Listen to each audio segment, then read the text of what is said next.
We are so honored to invite one of the most influential voices on international relations. Please welcome Professor John Mearsheimer from the University of Chicago. A very warm welcome to you, sir. Can I request you to join us on stage? I'm also so pleased to invite our chair for this inaugural session, Dr. Shashi Tharoor, parliamentarian, author, and a long-standing advocate of India's role in global affairs.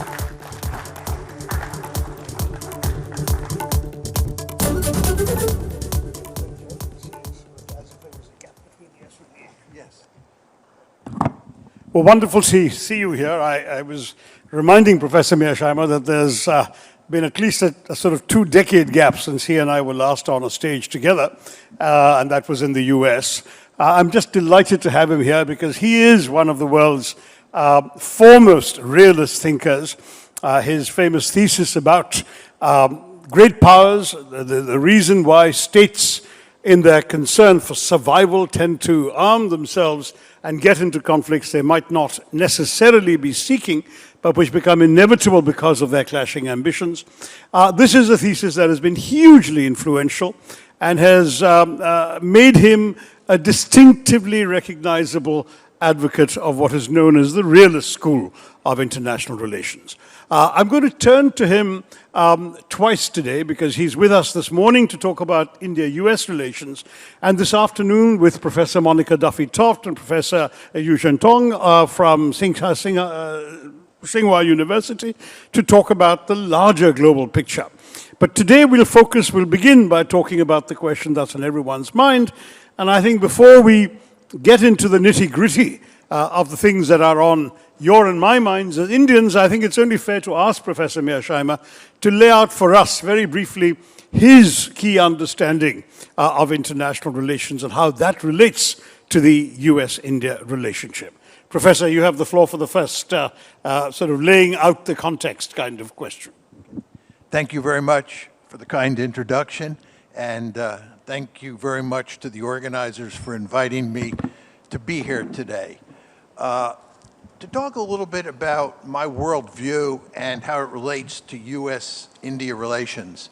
The key point to remember is that I think that it's largely shaped, and when I say it, I'm talking about the US-India relationship, is by and large shaped by geopolitics. A lot of people tend to think that the fact that India is a democracy and the United States is a democracy is what really explains the relationship between the two countries. I don't believe this at all. I believe it's geopolitics that drives the train. And let me say a few words about that. I was actually born the same year that India was born, 1947, and both India and I have lived through 3 periods: the bipolar Cold War world, the unipolar moment, which ran from roughly 1992 to 2017, and now the multipolar world that we exist in, which I believe started about 2017. In that bipolar world, India and the United States definitely had a rocky relationship. I remember it very well. And the reason that India and the United States had a rocky relationship was largely because of how India related to the Cold War, how India related to the competition between the United States and the Soviet Union.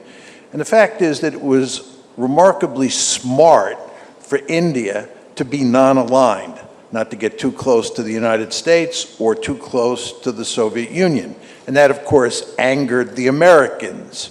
But if you think about it, India was the only major power during the Cold War that did not align with either the United States or the Soviet Union. Every other major power did. And again, the result of that was a rocky relationship. Then the unipolar moment came. This really happens about 1992, after the Cold War ends and the Soviet Union breaks apart. And because the Soviet Union has disappeared, and the United States and Russia have reasonably good relations throughout the unipolar moment, India is in a sweet spot. It's in a position where it doesn't have to choose between the Soviet Union and the United States, And what happens is that relations between the United States and India begin to improve in significant ways. Then comes multipolarity, roughly around 2017. And when I talk about multipolarity, we're talking about a world where China and Russia are great powers in addition to the United States. We have three great powers in the system. And the peer competitor to the United States is not Russia, it's China. So you would expect from a realist point of view that the United States will balance against China, which of course it has been doing. And given India-China relations and the fact that they have been hostile on occasion, you would expect to have good relations between the United States and India. And for many years, starting in the unipolar moment, but definitely once multipolarity kicks in, U.S.-Indian relations are quite good. And it looks like in this multipolar world, you're going to have much better relations between India and the United States than you did in the bipolar world of the Cold War. But something goes wrong starting last summer and continuing, in truth, up to the present. And what happens is the Ukraine war. President Trump comes into office, as you all remember, making the argument that he's going to settle the Ukraine war immediately after he takes office. In fact, he was bragging that he would settle the Ukraine war before he took office. That has not happened at all. And he's been desperate to figure out a way to shut the Ukraine war down. And what he's tried to rely on occasion are economic sanctions. But we've put so many sanctions on the Russians that we're out of sanctions we can put on the Russians. So we began to talk about putting secondary sanctions on the Russians, which meant putting sanctions on India and on China. The United States, of course, could not put meaningful sanctions on China because China has threats that it can bring to bear against the United States. And instead, what happened is the United States focused on punishing India with sanctions. As you know better than I do, this is what happened last year in 2025. And it poisoned relations between India and the United States. And it was not in America's strategic interest to do this because, again, China is a peer competitor to the United States. The United States should be focused laser-like on China, and it should have good relations with India. But again, the fact is the United States has also gotten itself into a total mess in Ukraine, and to get out of that mess, it thought that it could sanction India, and that would help. So what I'm saying to you is the Ukraine war, which continues to go on, has been the principal source of trouble between the United States and India, and it's poisoned relations.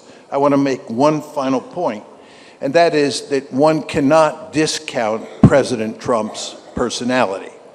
First of all, President Trump loves tariffs. He is the tariff king. And independent of Ukraine, he's going to put tariffs on countries all over the world, including India. Furthermore, President Trump has a mercurial personality. He changes his view on all sorts of important issues from day to day. India can never be certain what its position vis-a-vis the United States is going to be on tariffs tomorrow or the day after that. That creates a situation where India has an incentive to distance itself from the United States, or to put it in slightly different words, not to get too close to the United States. You do not want to be in a position where you are dependent on the United States economically, because the United States will use that economic leverage to force you to dance to its tune. So what's going on here at the moment and moving forward is we have this Ukraine war going on that is a source of potential trouble between the United States and India. And furthermore, we have President Trump in the White House for 3 more years, and he loves tariffs, and he loves using American economic leverage against American allies as well as American adversaries. And this is why we have a rocky relationship today, to my surprise, between the United States and India. Great. Well, thank you for laying that out with your usual clarity. But it begs a few questions. I mean, in the bad old sexist days, the classic question used to be men asking, what do women want? Today, the question around many capitals appears to be people asking, in these Trumpist days, what does President Trump want? I mean, what is his core view of the world? You've talked about the fact that he loves tariffs, you talked about the fact that he loves to be credited for making peace, but at bottom, what does he want out of every relationship? There was a time, for example, when it was fairly clear over the last quarter of a century that successive American administrations seemed to want India to serve to a greater or lesser degree as a counterbalancing or counterweight force against a rising China, with all its aspirations strategically in this region and across the world. Is that even part of President Trump's worldview, or is he only thinking in terms of things like tariffs and short-term transactional issues? I think it is part of his worldview, but I think that when you elevate to 60,000 feet and you talk about his general view of international politics, you see why he has bad relations with almost every country on the planet. The key thing to remember about President Trump is that he is a unilateralist. And as a unilateralist, he hates multilateral institutions, which is another way of saying he hates international institutions, because you know international institutions involve rules, and rules tie him down. So no unilateralist, and he is a paradigmatic unilateralist, is going to like multilateral institutions. Furthermore, he hates international law. And he doesn't like international law for the same reason he doesn't like international institutions. It puts limits on his power. Again, he is a unilateralist. And with regard to allies, he does not treat allies much differently than he treats America's adversaries. In fact, one could argue he's tougher on our allies than he is on our adversaries. That's not so true with regard to India, South Korea, Japan, the Asian allies of the United States. But if you look at how President Trump treats the European allies, it's really quite remarkable how he slaps them around. But this is exactly what you would expect from a unilateralist. And because the United States is incredibly powerful, he has lots of levers, lots of instruments that he can use to facilitate that that unilateralism. But the argument I would make is that it's not in America's national interest. There is no way that you can operate in the contemporary world without institutions and without international law. As all of you, I'm sure, understand, we meaning the United States, created almost all those institutions. We wrote the international law, and we did it because we thought it was in our interest, and we thought we could write the rules and we could write the laws so they benefited the United States, which they did. All of that is a way of saying that President Trump's approach to wrecking international law and wrecking international institutions is not in the American national interest. We need institutions, we need international law, and we need close allies. Interesting, but then, one of the key questions laying behind my previous question was the big mystery of how Washington, D.C. views India. For us, it's not that we particularly wanted to play along necessarily with the desire, for example, of many in Washington, that we would be a counterweight to China. But with this new unilateralism that's coming out of Washington, is it even relevant that India could be a significant rising power alternative to China? Is it even necessarily a factor in the calculations of policymakers in Washington that India sees itself increasingly as a rising technological power and potentially, therefore, a worthwhile partner with a fairly major success in developing public digital infrastructure?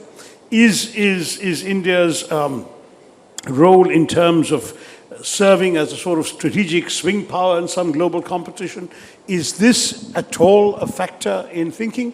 Or is it all about specific sort of nuts and bolts individual issues such as the ones you mentioned, tariffs, Ukraine war, whatever? I mean, it's Mr. Trump's freedom to get his own way. How does India figure into the calculations of policymakers? And a sub-question of that is, are policymakers even relevant, or is it only Mr. Trump? I think that most American policymakers and huge chunks of people in the educated elite in the United States who focus on foreign policy believe that India is a rising great power and will, in the years ahead, be one of the great powers in the world. When I go around and say that we live in a multipolar world, and I say the three great powers in the system are the United States, China, and Russia, I would say 20% of the people that I talk to say you should include India as well. And if I say that I don't think India is a great power today, which I don't, they make the argument that India will be a great power. Furthermore, I think most American policymakers understand that India is an important player in the American effort to contain China. It's a member of the Quad, for example. It has a conflict with China up in the Himalaya Mountains that the United States... Is there still an American effort to contain China after Trump talking about the G2 when he went to Busan, and after he has delayed the overdue Quad summit in India, which should have taken place last November? There is absolutely no question that the United States is profoundly committed to containing China. The United States, for all of its history, has been committed to making sure that there is no regional hegemon on the planet except the United States. You all understand that we are a regional hegemon in the Western Hemisphere. We completely dominate the Western Hemisphere from a strategic point of view. And in our history, we have gone to enormous lengths to make sure that no other great power dominated either Asia, East Asia, or Europe. That includes Imperial Germany, Imperial Japan, Nazi Germany, and the Soviet Union. The United States played a key role putting all four of those countries on the scrap heap of history. And if you read the national security strategy that was issued by the White House in November of 2025, it is unequivocally clear, despite what's said in the media, that the United States is committed to containing China in East Asia. This is in the American national interest. I want to point out that from China's point of view, it is in its national interest to dominate Asia. If I was Xi Jinping's national security advisor, I would tell him that it makes eminently good sense to imitate the United States and dominate East Asia the way the United States dominates the Western Hemisphere. I'd also tell him it's in China's national interest to build the Blue Water Navy that can project power all over the globe to protect Belt and Road and other Chinese interests, just like the United States has a Blue Water Navy. So the Chinese are a peer competitor that are interested in being at least as powerful, if not more powerful, than the United States. And they should be. But we, the United States, have a vested interest in making sure that they don't achieve that goal. And in that endeavor, India is a natural ally of the United States. And that's why I said in my opening remarks, I think it's so unfortunate we now have a rocky relationship. Right. Well, I think there's been some reluctance on the part of the Indian foreign policy establishment to be seen as playing the US's game, to put it very bluntly. The feeling being that we have our own independent challenges in our relationship with China. Do we need to complicate them by being seen in Beijing as a surrogate of Washington?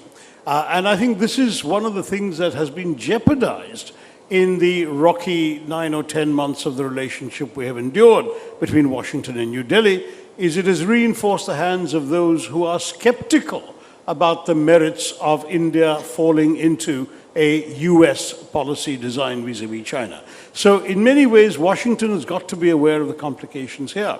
I mentioned technology because we saw this very interesting sort of sidestepping dance when America announced a new alliance, Pax Silica, that is obviously intended to be an alternative supply chain to China on high technology items, including rare earths and so on, and then left India out of it at that time.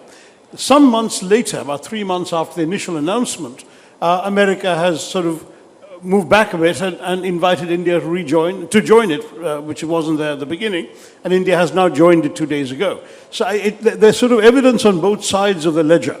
But I would have always thought that, for example, in something like developing an alternative set of AI and technology models to what's available coming out of China, that the US would have seen India as a national partner, as a natural partner.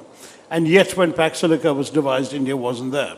Is there sort of confused thinking about India in all of these contexts in Washington? Or is there no thinking at all? Well, let me just start by saying that, as I emphasized in my previous set of comments, I think the United States and China have a particular set of interests of their own which they should pursue. I do believe that countries should focus primarily on what is in their national interest, and that applies to India as well. And I think that India should go to great lengths not to become too dependent on the United States, either economically or militarily. And I believe that most Indians understand that. That was certainly the case during the Cold War, as I emphasized early on.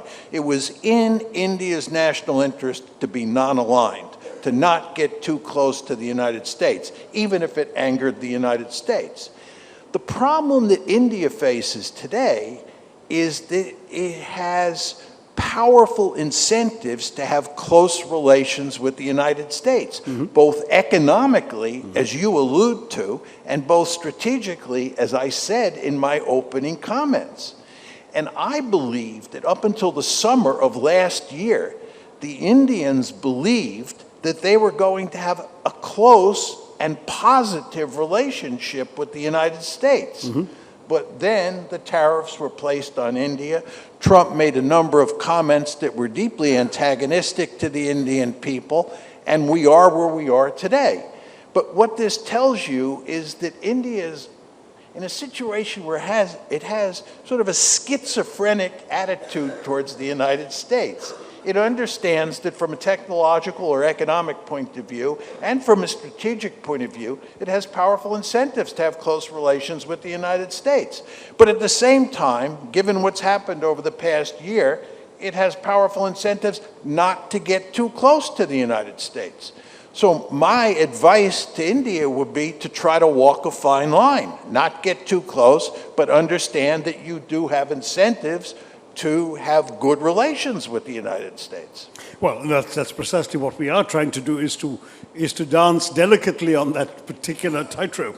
But the fact is that from a Washington point, I mean, I wrote a column some months ago recalling the Who Lost China debates of the 1950s and asking whether the time would come in the not-too-distant future when American foreign policy experts might be asking who lost India because of the way in which these developments over the summer took place. I think it's fair to say that President Trump has dialed back a bit from some of the unnecessarily contemptuous rhetoric and the unnecessarily negative language.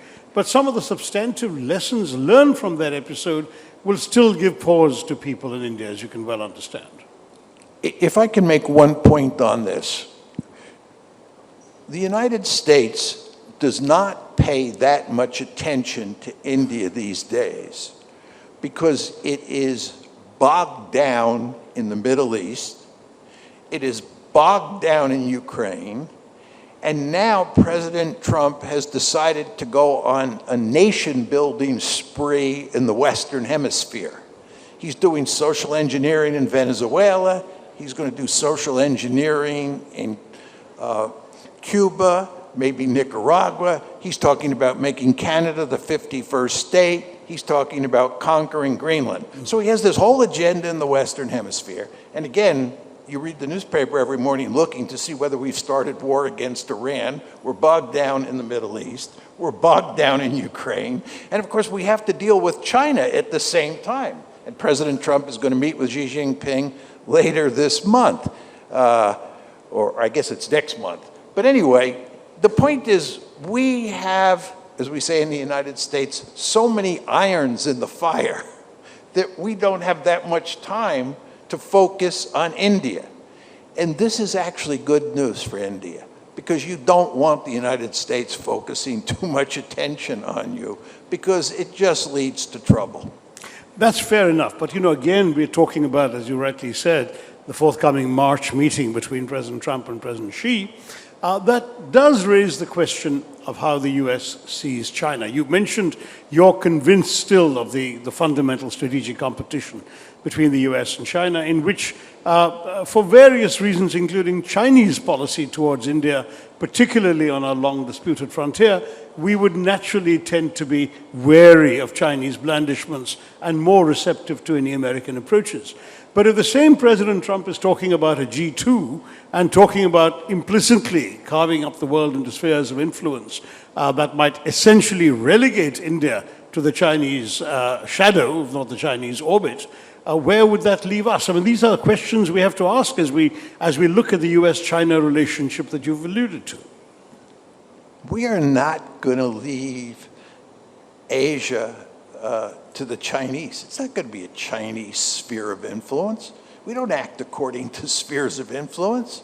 We have a basic view that has dominated American foreign policy since the get-go, which says that we are a regional hegemon in the Western Hemisphere, and we will not tolerate any other great power dominating either East Asia, Europe, or the Persian Gulf. The idea that we're going to allow China to create a sphere of influence in East Asia is beside the is just not realistic. We're not going to allow that to happen. Well, that's a welcome assurance, Professor. But then let me push back in a slightly different direction.